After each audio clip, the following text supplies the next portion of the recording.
Jesus saw the crowds, so he went up on a mountainside and sat down. His disciples came to him. Then he began to teach them. He said, "Blessed are those who are spiritually needy. The kingdom of heaven belongs to them. Blessed are those who are sad. They will be comforted. Blessed are those who are humble. They will be given the earth. Blessed are those who are hungry and thirsty for what is right. They will be filled. Blessed are those who show mercy. They will be shown mercy. Blessed are those whose hearts are pure. They will see God. Blessed are those who make peace. They will be called children of God. Blessed are those who suffer for doing what is right. The kingdom of heaven belongs to them. Blessed are you when people make fun of you and hurt you because of me. You are also blessed when they tell all kinds of evil lies about you because of me. Be joyful and glad. Your reward in heaven is great. In the same way, people hurt the prophets who lived long ago. You are the salt of the earth. But suppose the salt loses its saltiness. How can it be made salty again? It is no longer good for anything. It will be thrown out. People will walk all over it. You are the light of the world. A town built on a hill can't be hidden. Also, people did not light a lamp and put it under a bowl. Instead, they put it on its stand. Then it gives light to everyone in the house. In the same way, let your light shine so others can see it. Then they will see the good things you do, and they will bring glory to your Father who is in heaven. Do not think I have come to get rid of what is written in the law or in the prophets. I have not come to do this. Instead, I have come to fulfill what is written. What I'm about to tell you is true.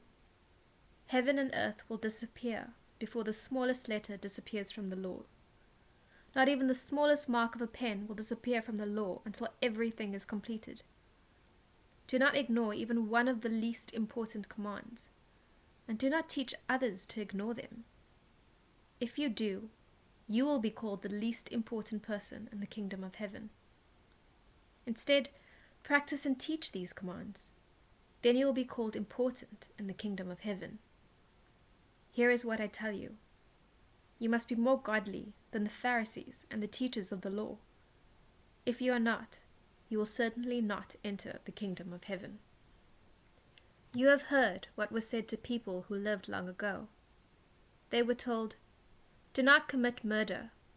Anyone who murders will be judged for it." But here is what I tell you.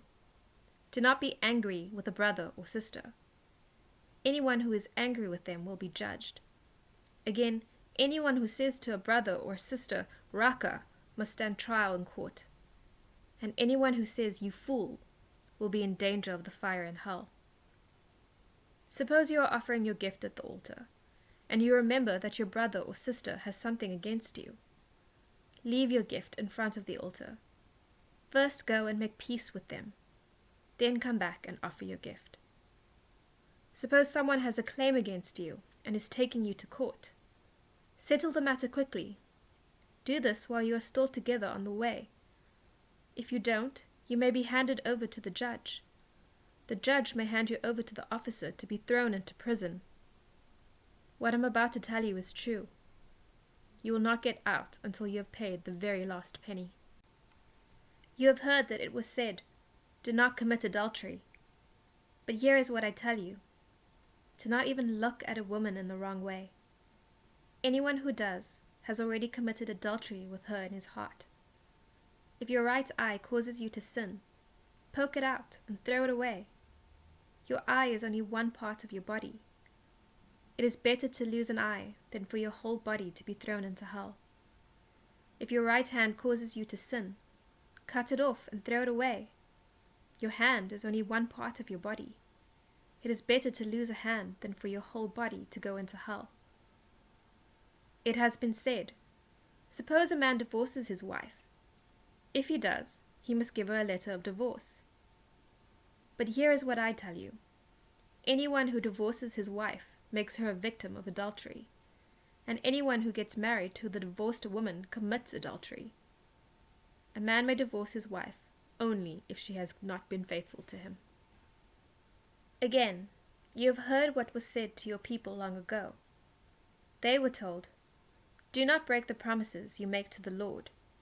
Keep your promises to the Lord that you have made." But here is what I tell you. Do not make any promises like that at all. Do not make them in the name of heaven. That is God's throne. Do not make them in the name of the earth. That is the stool for God's feet. Do not make them in the name of Jerusalem. That is the city of the great King. And do not make a promise in your own name. You can't make even one hair of your head white or black. All you need to say is simply yes or no. Anything more than this comes from the evil one. You have heard that it was said, "An eye must be put out for an eye. A tooth must be knocked out for a tooth." But here is what I tell you. Do not fight against an evil person. Suppose someone slaps you on your right cheek. Turn your other cheek to them also. Suppose someone takes you to court to get your shirt. Let them have your coat also. Suppose someone forces you to go 1 mile. Go 2 miles with them. Give to the one who asks you for something. Don't turn away from the one who wants to borrow something from you. You have heard that it was said, "Love your neighbor, hate your enemy." But here is what I tell you. Love your enemies. Pray for those who hurt you. Then you will be children of your Father who is in heaven. He causes his sun to shine on evil people and good people. He sends rain on those who do right and those who don't. If you love those who love you, what reward will you get? Even the tax collectors do that. If you greet only your own people, what more are you doing than others? Even people who are ungodly do that. So be perfect, just as your Father in heaven is perfect.